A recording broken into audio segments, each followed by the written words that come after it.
In 1962, a group of Vancouver business people, led by Austrian transplant Franz Wilhelmsen, formed an association to develop a site to host the 1968 Olympic Winter Games in Vancouver.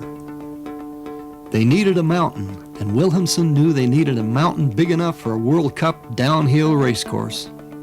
It also had to be close to Vancouver. They decided on London Mountain in Garibaldi Provincial Park.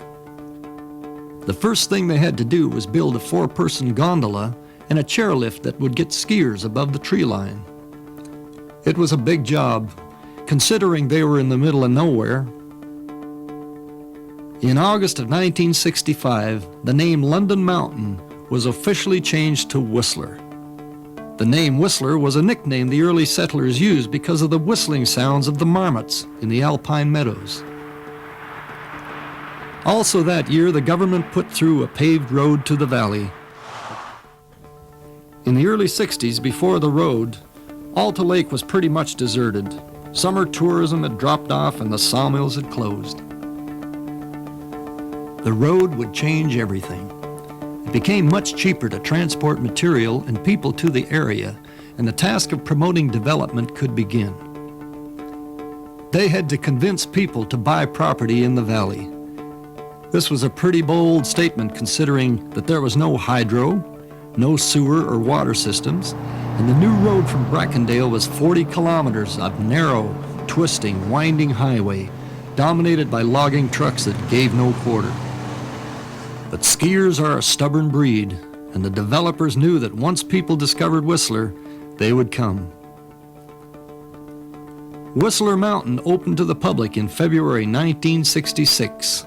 The price of a lift ticket was $4 during the week, but the ad made it look worthwhile with 4 miles of lifts. There was a 4-person gondola and a chairlift to the tree line, 2 T-bars in the alpine area, and a day lodge at the top. The day lodge was essential because skiers needed a place to thaw out after the long ride on the red chair. They even had a ski school. This was the cutting edge of alpine fashion in 1966. It took 45 minutes to get from the valley to the top of the red, not including lineups. Whistler quickly grew in popularity, and 30 and 40-minute lineups on busy weekends became commonplace.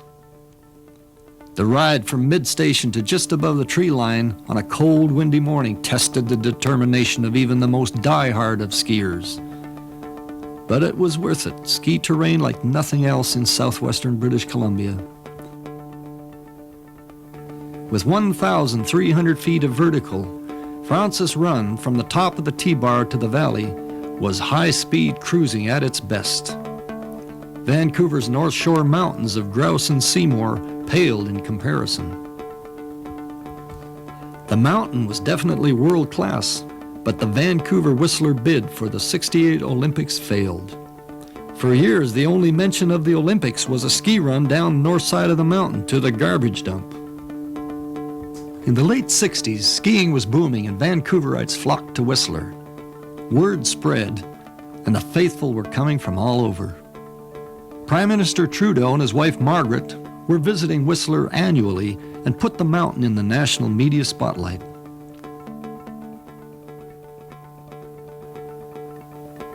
Additional chairlifts were opening up more terrain, but growth on the mountain and in the valley was slow-paced.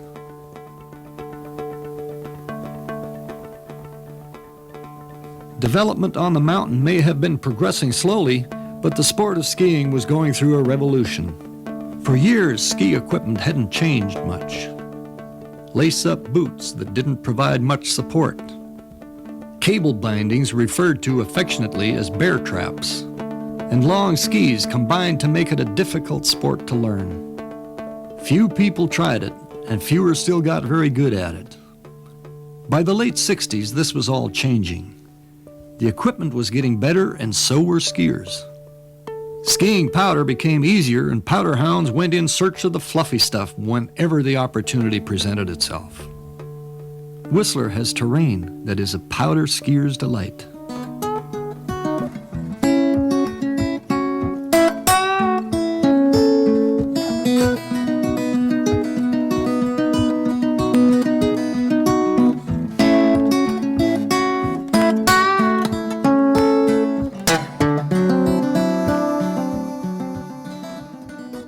As the crowds on the slopes grew, the easy-to-access powder was getting skied out quicker, and people began to look beyond the boundary ropes for the untracked gold.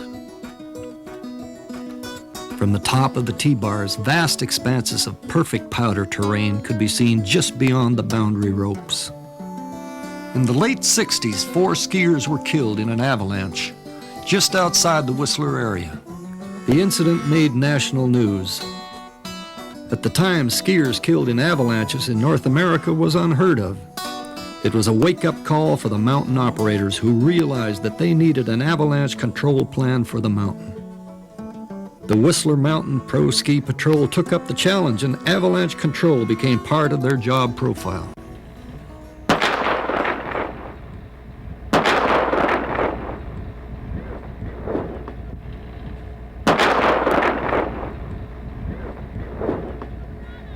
In the early days of avalanche control on Whistler, 2 members of the team were caught in a big slide and were lucky to survive.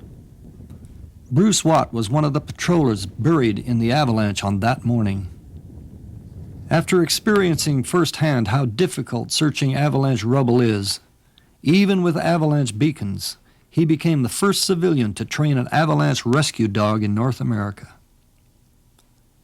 Today, there are 8 avalanche rescue dog and handler teams on Whistler and Blackcomb.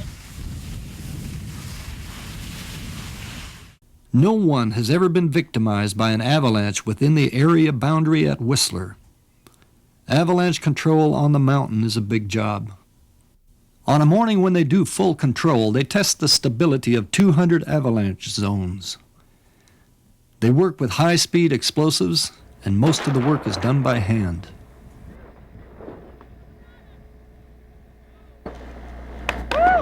Good one!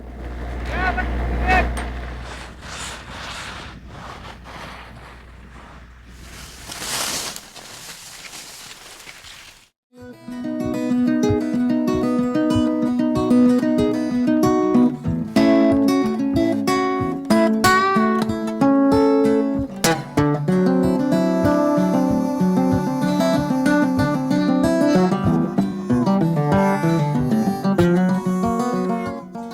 Throughout the 70s, skiing continued to be the fastest growing winter sport in North America.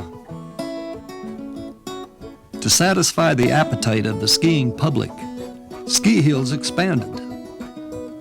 Whistler was adding lifts and skier capacity, but the mountain still hadn't changed all that much. It was still a 45-minute ride from the valley to the top of the Red Chair.